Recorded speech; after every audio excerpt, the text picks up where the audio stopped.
Welcome back to the Raw State. I tell you what, people in Chicago, now, there you have some raw nerves going on. I mean, really raw nerves.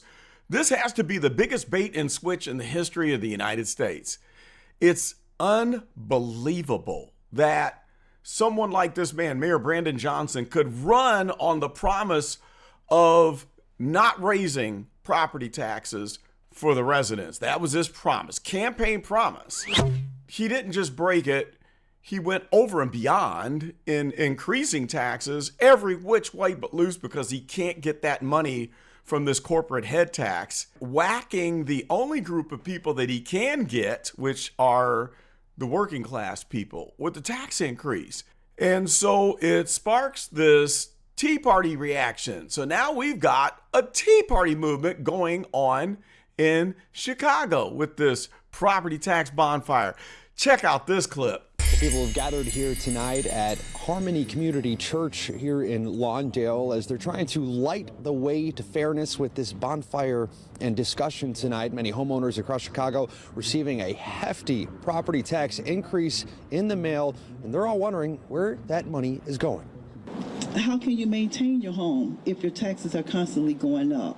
Homeowners in Lawndale are searching for answers together tonight about their property tax hikes. Community leaders partnered with the Lawndale Christian Development Corporation to host this bonfire, allowing neighbors to discuss their options. One man says he received a bill this week that was $977 more than what he paid last year. Tax increase is tied to a TIF that I have no idea why. Ogden Pulaski TIF is collecting money from our neighbors in our streets, but we're not being notified for what or why it's in the bill. The Tea Party has officially come to Chicago. Wow, that's kind of crazy. And they don't have any other recourse but to protest. What else can they do? Here you have people that are already paying some of the highest taxes in the United States, and what does he do but double their taxes? So what makes you think that a politician is ever going to keep a promise, especially when they're in the Democratic Party and in the city of Chicago, where election cycle after election cycle, you get the same exact thing?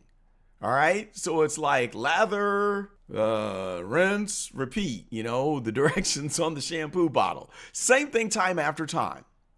And you know what? Who's getting hit with this is the black neighborhoods.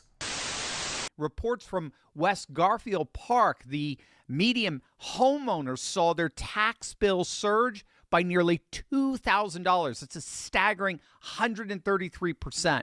These are predominantly black and brown neighborhoods.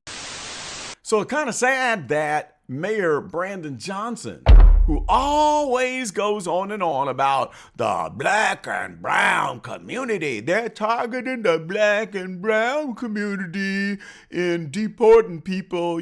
ICE is harassing the black and brown community.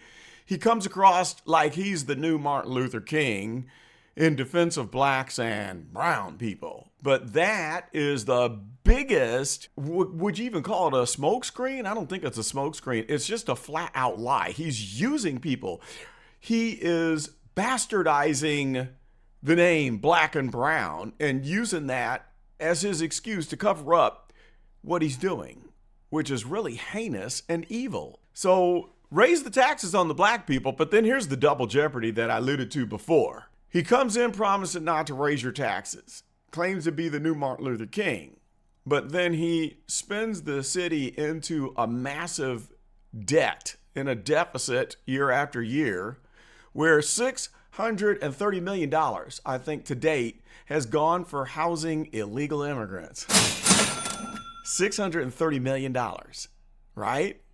So he spends them into a budget deficit by that amount, and then he can't pay for city services, so then he raises the taxes of the black community to make up for it.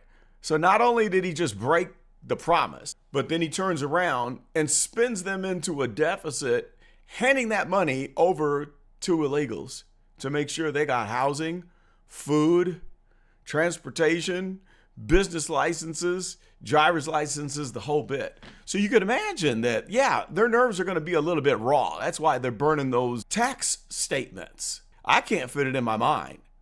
There was a guy over on the other channel, on the Go Political channel, that was just in a discussion arguing with me, saying that, I'm the stupid one for voting for conservatives. And he said, what has Donald Trump done for you?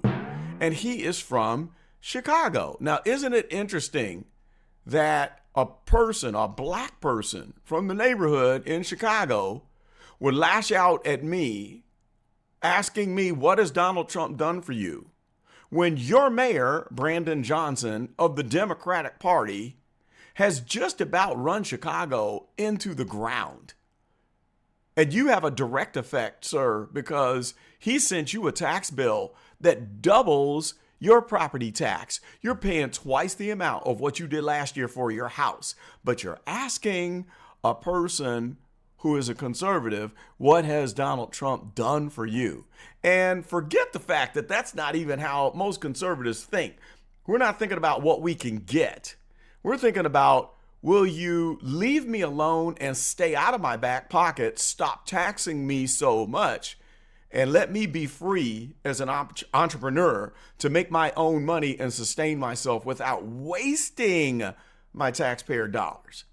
But they think, what do you get? What can we get for free? Kind of like the moron mom dummy effect. You run on all these free promises, but then what do you get when reality sets in?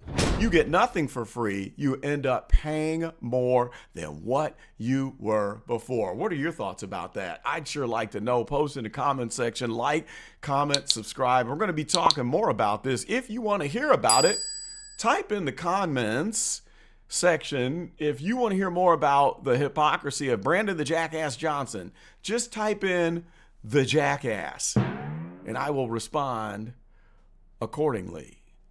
See ya.